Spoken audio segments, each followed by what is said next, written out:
Hey guys, so I wanted to talk about this blaster from the past. This is the Nano QX3D. Came out over 10 years ago, and I had one of my own that I've had ever since it came out. Flew it a bit when I first got it, but I love these things. A lot of people complained about them because they have LED lights, and the LED lights, if you crash a lot, the LED lights can stop working. A lot of people complained about that, but this thing flies amazing, and it's very, very crash resistant. Other than lights going out, it's really hard to break these things. The most common damage is just going to be the rotors flying off. And then eventually, if you put them on and off too many times, they'll get a little loose. So you need to use a new rotor because it'll hold onto the motor tighter.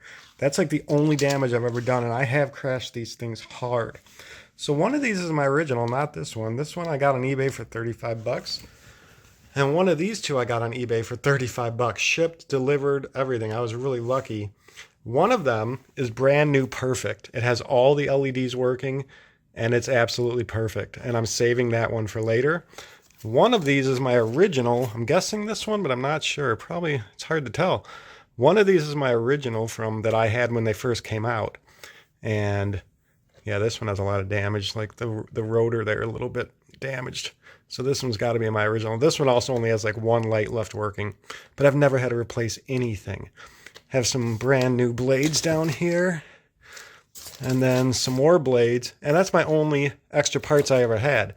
Now that I got three, I do got extra parts if I had to like part one out. I've never had to replace anything on these except for rotor blades.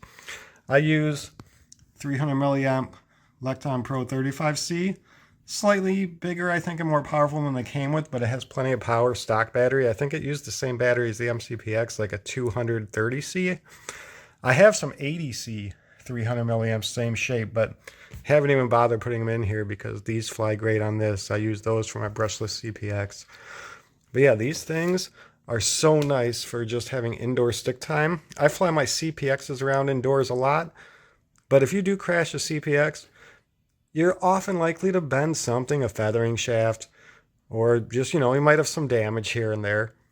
These are nice to fly indoors and get a lot of stick time without worrying about damaging anything because they're so durable and they fly so good. They'll even fly upside down, hence the 3D name. Their motors will switch directions at 50% throttle up or down, so these things can flip and do all types of crazy 3D too. Let's get a little indoor flight just so you guys can see it zipping around.